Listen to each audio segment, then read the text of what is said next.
अस्सलाम वालेकुम नाज़रीन, मैं हूं वकार अहमद और आप देख रहे हैं निकले तेरी तलाश में। बात करेंगे ख्वाबों पर। और जैसा कि इंसानी ज़िंदगी बड़ी एक अजीब व गरीब है इस हवाले से कि 8 घंटे हम सोते हैं और बाकी जो 24 घंटों में वक्त है वो जाके गुजारते हैं। और अगर हम इसको पूरी इंसानी ज़िंदगी पे ले जाएं, अगर 60 साल की उम्र है तो 60 साल में 20 साल आप सोते हुए गुजारते हैं और ख्वाब देखते हुए गुजारते हैं। ख्वाब सोते हुए भी देखते हैं और ख्वाब आप जागते हुए भी देखते हैं। जो ख्वाब आप सोते हुए देखते हैं उनकी भी बड़ी एक सिग्निफिकेंस और बड़ी अहमियत है। हमारी तारीख में अगर हम देखें, इवन साइंस के अंदर हम देखें तो बहुत सारे ख्वाबों का कंट्रीब्यूशन नज़र आता है साइंटिफिक डिस्कवरीज में।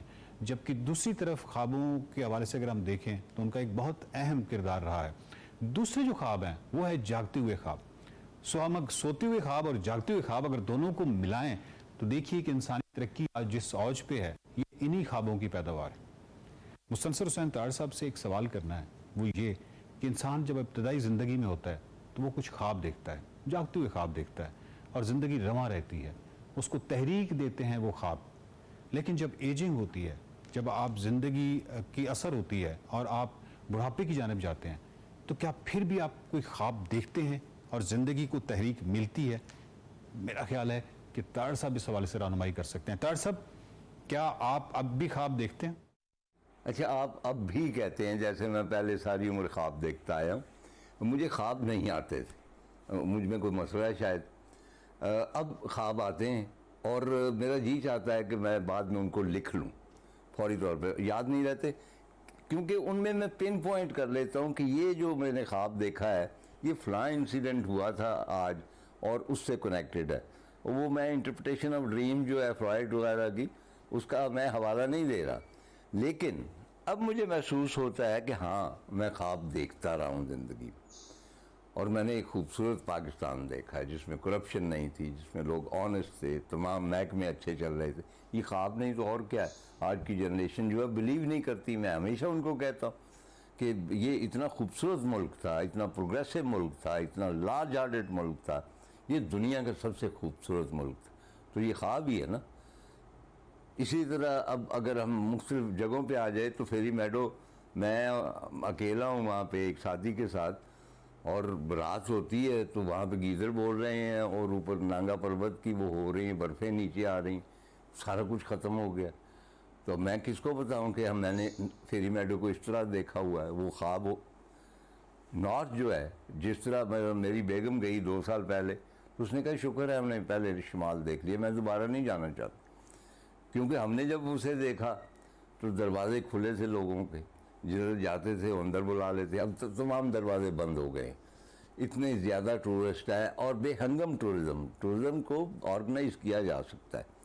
इसी तरह और बहुत सारे ख्वाब हैं। मसलन एक मैं देख रहा था गारे हिरा की एक डॉक्यूमेंट्री, वहाँ इतने लोग थे और वहाँ इतने ज़्यादा मतलब लोग, कोई नमाज़ पढ़ रहे हैं, कोई वैसे ही चाय पानी पी रहे हैं। तो मुझे वो ख्वाब लगता है कि जब मैं गारे हिरा में गया हूँ तो वो सुनसान पड़ा और मैं वाहिद शख्स था वहाँ पे। और एक बंदे को मैंने रिक्वेस्ट की कि मुझे डर आता है अकेले यहाँ रात गुजारते। वो उसकी समझ में नहीं आ रहा था कि ये यहाँ पे क्यों रात गुजारना चाहता। उसने कहा, पाकिस्तानी था, बशीर नाम था उसका, फोटोग्राफर, कि वहाँ पे बेहतर हवा लगती है। मैंने कहा मैंने यहीं रात गुजारनी। तो अब मैं इमेजिन नहीं कर सकता, ये ख्वाब ही है ना कि मैं तन्हा वहाँ पे गारे हिरा में हूँ। अच्छा, मुझे PTDC के भी ख्वाब आते, पाकिस्तान टूरिज्म डेवलपमेंट कॉरपोरेशन के मोटल्स के।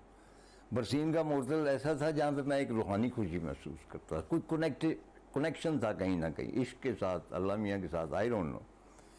और विशाम का ये हो नहीं सकता था कि मैं विशाम में ना ठहरूँ।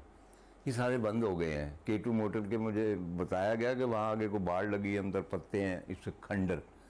हालांकि एक नेशनल मानूमेंट है।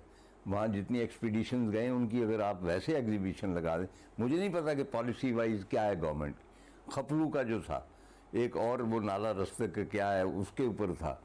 अच्छा, जहाँ जहाँ भी PTDC मोटल्स थे, गिलगित वाला जो था, ये सब मुझे ख्वाब नज़र आता है कि क्या ऐसे मुकामात थे कि हम वहाँ पे जब जाते थे बाल बच्चों समेत, तो वो सारे मुकाम जो थे वो हमारी याददाश्त में इस तरह है कि अब जब हम देखते हैं उन्हें तो वहाँ पे कुफल पड़े हुए हैं। तो ये भी ख्वाब ही है ना कि किसी ज़माने में इतने खूबसूरत मोटल हुआ करो। बहुत शुक्रिया ताहिर साहब। नाज़रीन, मैं आपको बताते जाऊं कि सिर्फ 1 महीना पहले मैं PTDC K2 मोटल के सामने खड़ा था और वो एक भूत बंगला नज़र आ रहा था। वो इतना बड़ा मॉन्यूमेंट है, वो इतना बड़ा असासा है हमारा कि अगर आप बाकी PTDCs के वाले से हमारी जो भी पॉलिसी है वो हम कर लें, लेकिन ये जो PTDC है जहाँ पे दुनिया के अजीम तरीन माउंटेनियर्स ठहरे हैं, जहाँ पे इटली ने इतना खूबसूरत म्यूजियम बनाया है, K2 म्यूजियम, इसको तो कम से कम हम इसको महफूज करें, कम से कम इस पर टिकट लगा लें।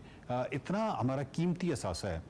लेकिन जब भी आप स्कर्दू जाएं तो इस कीमती असासे को देखने ज़रूर जाइए। अगर गेट तक देखने जाइएगा तो आपको अंदाज़ा होगा कि इस असासे के साथ भी हमने वही किया है जो हमने दीगर कौमी कीमती असासों के साथ किया है। देखते रहिए निकले तेरी तलाश में।